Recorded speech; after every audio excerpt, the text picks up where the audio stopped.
Moja kati ya maagizo au moja kati ya matamko ambayo amewahi kuyatoa rais wa Marekani wa sasa Donald Trump wakati huo mwaka 2017 kabla hajaondolewa kuwa rais wa taifa hilo, aliwahi kuzungumza kwamba atatoa mafaili ya mauaji ya rais wa zamani John F. Kennedy, ambapo alitangaza wakati huo kwamba ataruhusu kufunguliwa kwa mafaili hayo kuhusu mauaji ya aliyekuwa rais wa Marekani John F. Kennedy. Na by the way, wakati huo bwana Donald Trump mpaka anaondoka madarakani hakufanikiwa kutoa yale mafaili ya kifo cha rais huyo, ambaye ni rais ambaye alikuwa assassinated. Na mauaji au kifo cha rais huyo kilikuwa ni moja kati ya kifo cha ajabu sana kuwahi kutokea katika taifa hilo ambalo linatajwa kwamba ni taifa lenye demokrasia kubwa sana duniani. Sasa baada ya kuwa ameingia katika muhula wake wa pili wa urais mwaka 2025, bwana Donald Trump aliendelea kutangaza kwamba anaye mpango wa kutoa mafaili yote ya siri kuhusu mauaji ya rais John F. Kennedy pamoja na kakake Robert F. Kennedy, ambapo alisema yanahitajika kuwekwa wazi kwa umma. Na alisema anapanga kuagiza idara za usalama za Marekani kuweka wazi taarifa zote za siri ambazo zinafahamika kama classified documents kuhusiana na mauaji ya JF Kennedy pamoja na Robert F. Kennedy, ili umma uweze kujua nini hasa ambacho kilijiri. Na almost ni kwamba ni kama miongo 6 imepita tangu ndugu hao wauawe kwa nyakati tofauti. John F. Kennedy aliuawa alipokuwa rais kwa kupigwa risasi, na mdogo wake Robert F. Kennedy aliuawa alipokuwa kwenye kuomba kuteuliwa kugombea nafasi ya urais. Na inaonekana wale ambao walimuua John F. Kennedy ndio hao ambao walimuua RF Kennedy kwa maana ya Robert F. Kennedy. Sasa hii ilikuwa ni moja kati ya story ambayo watu wengi walikuwa nadhani bwana Donald Trump ni mtu ambaye ni mtu wa mitandao, ni mtu ambaye anatafuta mileage pamoja na mambo mengine. Sasa mwezi wa pili bwana Donald Trump akakazia tena, akapigilia msumari kwamba mpango wake ule wa kutoa zile taarifa za siri, nyaraka za siri juu ya mauaji ya Robert F. Kennedy pamoja na John F. Kennedy ni lazima uendelee. Sasa tarehe 18 mwezi wa 3 2025, akiwa katika ofisi zake pale Oval kabla ya kuzungumza na rais wa Urusi bwana Vladimir Putin, bwana Donald Trump alikutana na waandishi wa habari. Na waandishi wa habari wakamuuliza kwamba vipi kuhusiana na ile promise yako, tuliona umesema uta release zile file au nyaraka za siri zinazohusiana na vifo vya watu hawa wawili. Bwana Donald Trump akasema yes, nitalifanya hilo. Na of course tulikuwa tunasubiria tuone kama mshikaji ni kweli atatoa hizo nyaraka au mambo itakuwaje. Sasa mabibi na mabwana, ni kwamba bwana Donald Trump hatimaye ametimiza ile ahadi yake ya kutoa hizo files ambazo zinahusiana na mauaji ya viongozi hao. Ifahamike muda mfupi baada ya kuapishwa, Donald Trump aliamuru kuachiliwa kwa hizo faili za siri ambazo zilisalia zinazohusiana na kuuawa kwa rais John F. Kennedy, na alimwagiza mkurugenzi wa taifa wa ujasusi na mwanasheria mkuu kuona ni mpango gani au ni mbinu gani ambazo zitatumika kuziachilia faili hizo. Agizo hilo pia lililenga kufichua rekodi ambazo zilisalia zinazohusiana na mauaji ya mwaka 1968 ya seneta Robert F. Kennedy pamoja na Martin Luther King Jr. John F. Kennedy alikuwa ni rais wa 35 wa Marekani ambaye aliuawa kwa kufyatuliwa risasi mwaka 1963 jijini Dallas. Kijana Lee Harvey Oswald alikamatwa kutokana na kusimama uelekeo ambao ilitoka risasi, lakini naye alifyatuliwa risasi siku 2 baadaye wakati akihamishwa gereza. Na uchunguzi baadaye ulibaini kwamba Jack Ruby ambaye alimuua Lee Harvey Oswald hakuwa sehemu ya njama za kupoteza ushahidi wa kuuawa kwa rais John F. Kennedy. Na tangu wakati huo kumekuwa kuna conspiracy nyingi sana, kumekuwa kuna nadharia nyingi sana, kumekuwa na drama nyingi sana kuhusu kuuawa kwa watu hao.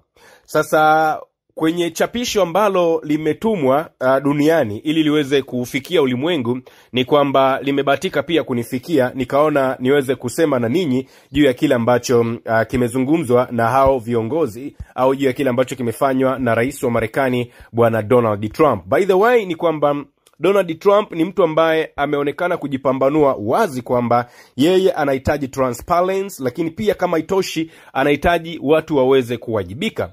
Sasa kwenye chapisho ambalo limechapishwa tarehe 18 kupitia ile Office of the Director of National Intelligence, kwa maana ya ofisi ya mkurugenzi wa masuala ya ujasusi, wakaandika for immediate release or DNI news release number 04-25 March 18 2025. Ikaandikwa kwamba ni previously classified presidential President John F. Kennedy assassination collection records new released.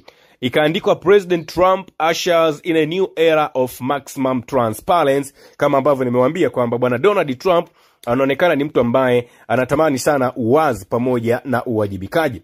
Sasa hii barua tunaomba hapa tuisome kwa lugha ya Kiswahili ili angalau watu tuweze kuelewa nini ambacho kimezungumzwa ndani yake, kwa sababu ni barua fulani hivi au ni nyaraka fulani ambayo ilikuwa imesubiriwa kwa miaka mingi, kwa miongo mingi. Imagine the man alikuwa assassinated mwaka 1963.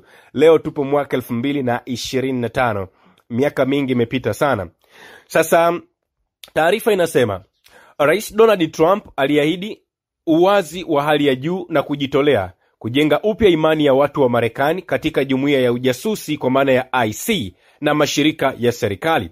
Sehemu ya ahadi hiyo ilikuwa ni kutoa rekodi ambazo zimeainishwa hapo awali zinazohusiana na mauaji ya Rais John F. Kennedy, Senator Robert F. Kennedy pamoja na kasisi Dr. Martin Luther King Jr. Amri ya utendaji ya Rais Trump ambayo imepewa namba 14176 ilisema, naomba ninukuu, kuendelea kufanya upya na kuzuiwa kwa taarifa kutoka katika rekodi zinazohusiana na mauaji ya JF Kennedy haiendani na maslahi ya umma na kutolewa kwa rekodi hizi kuchelewa kwa muda mrefu. Rais alitangaza kwamba rekodi hizi zinafaa kutolewa bila kufanyiwa marekebisho mnamo Jumanne, Machi 18 mwaka 2025. Hii ni kauli ambayo inaendelea kuzungumzwa juu ya kile ambacho kimeandikwa hapo. Naendelea kuisoma barua hii. Anasema alipopokea uamuzi wa rais, mkurugenzi wa idara ya ujasusi ya kitaifa DNI anayefahamika kama Charles Gilbert alituma mara moja maagizo kote kwenye IC, akiwasilisha agizo lake la kutoa rekodi zote ambazo hazijarekebishwa ndani ya mkusanyiko wa rekodi za mauaji ya Rais John F. Kennedy kwa utawala wa kumbukumbu na kumbukumbu za kitaifa NARA, ili kutolewa mara moja. Kuanzia leo rekodi zitapatikana. Ili kuzifikia mtandaoni, watu mnatakiwa kuweza kuzitafuta au mnaweza kuzipata moja kwa moja kupitia nakala zile hard copy, au kuweza kuzipitia kupitia kwenye vyombo vya habari ambapo watu wa Marekani wanaweza kuzipata pamoja na dunia kwa ujumla. Na watu wanaweza kuzipata nakala hizo kupitia ile College Park, lakini pia wanaweza kuipata kupitia MD. Rekodi zote ambazo kwa sasa zinapatikana tu kwa kutazamwa ana kwa ana zinawekwa kidigitali na zitapakiwa kwenye hazina au zitapakiwa kwenye mtandao wa gov/JFK katika siku zijazo. DNI Gabbard itachapishwa na itachapisha msimamo kwenye ukurasa wa X ambao unafahamika kama @DNI Gabbard na ukurasa wa Truth Social wa DNI Charles Gabbard faili zote zitakapotolewa. Faili hizi pia zitapatikana kwenye tovuti ya ikulu ya Marekani kwa maana ya tovuti ya White House. Toleo hili lina takribani kurasa 1080 za rekodi ambazo zimeainishwa awali ambazo zitachapishwa bila kufanyiwa marekebisho. Hati za ziada zilizozuiliwa chini ya muhuri wa mahakama au kwa usiri wa juu, na rekodi kulingana na kifungu cha F6103 kwa kanuni ya mapato ya ndani lazima zifutwe kabla ya kutolewa. Lakini pia NARA pia itafanya kazi na idara ya haki ili kuharakisha utiaji muhuri wa rekodi hizi. Wajumbe wakuu kutoka katika watu ambao walikuwepo miaka mingi iliyopita wameona, na hivyo habari nyingi tayari zimetoka, lakini bila kujali hii habari itatolewa mara moja kwa maagizo ya mahakama. Na akachapisha lile bandiko pale mwishoni akasema, thank for your attention to this matter. Hii ilikuwa ni ile chapisho sasa ambalo limechapishwa na hiyo idara ya kurugenzi ya ujasusi pale nchini Marekani for immediate release. Wakaelezea juu ya kile ambacho kilifanywa au juu ya mauaji hayo ya bwana John F. Kennedy pamoja na Robert F. Kennedy pamoja na Martin King Jr. Sasa mtauliza kwamba watu wanauliza, haya, hao watu walishakufa miaka mingi iliyopita.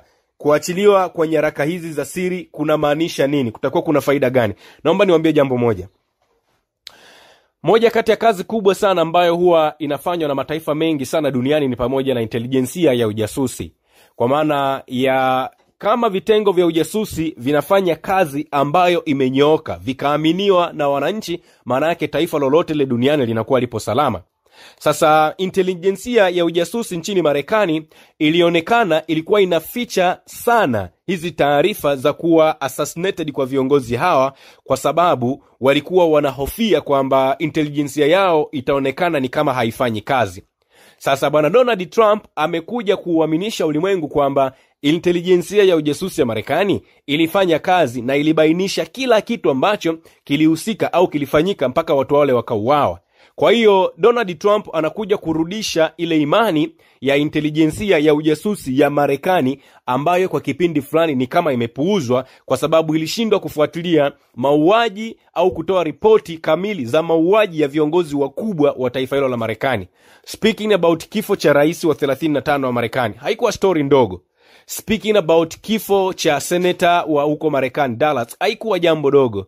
Speaking about kifo cha Martin Luther King Jr., haikuwa story ndogo. Sasa taarifa zao zilikuwa ni kama zimefichwa kidogo kwa sababu ya usiri ambao ulikuwa unawekwa na serikali ambazo zimepita, na ndio maana bwana Donald Trump amekuja ni kama kurelease au kuja kureopen tena zile trust za raia kwenda kule kwa idara hizi za ujasusi pamoja na mambo mengine. Sasa hii imekuwa ni tofauti kidogo na mataifa mbalimbali duniani. Let's say unaweza ukaona labda kuna mtu ameuawa au amekufa kifo cha ajabu kidogo.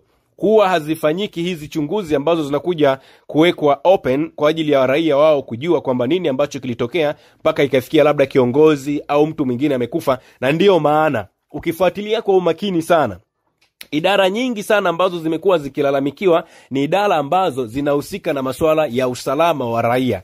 Yani utazungumzia sijui ni polisi, sijui ni jeshi, sijui ni usalama wa taifa, sijui ni nini. Yani wamekuwa wakilalamika kwamba inawezekana vipi mtu anaweza kauawa, halafu nyie watu ambao mnadili na masuala ya kuwatafuta watu ambao wamefanya mauaji hamji na clear information kuhusiana na vifo hivyo. Na ndio maana kumekuwa kuna doubt kidogo, hasa katika mataifa mengi sana duniani, kwamba idara hizi za usalama zinatakiwa zifanye kazi very open, na pindi zinapopokea taarifa, iwe ni taarifa mbaya, iwe ni taarifa kwa uzembe wao, iwe ni taarifa ambao they did good, ni lazima waizungumze kwa sababu ulimwengu unahitaji kufahamu namna ambavyo idara hizo zinafanya kazi. Sema na sisi pia kwenye comment section hapo chini kuhusiana na hiki ambacho kimefanywa na bwana Donald Trump. Huyu jamaa naona ameletwa kwenye karne ya 21. Kuna mambo mengi sana ambayo anaweza kayavuruga. Mpaka anamaliza muhula wake wa miaka 4, bwana Donald Trump anaweza akawa amefanya mambo mengi sana duniani ambayo mengine yatawashangaza walimwengu. Usisahau kusubscribe, like na kubonyeza alama ya kengele. Asante.